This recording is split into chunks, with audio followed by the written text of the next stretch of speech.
प्रथम Chrome browser T open करी ये लिखिदेवा Navodaya admit card download.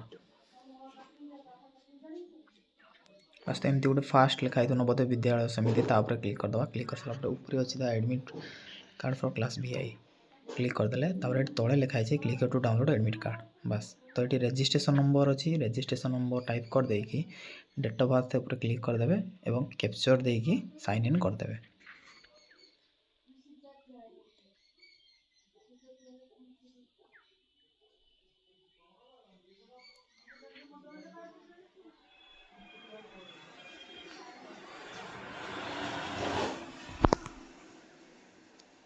Sign in हो सारापर एमती गोटे पेज खुल तो क्लिक टू डाउनलोड करदे।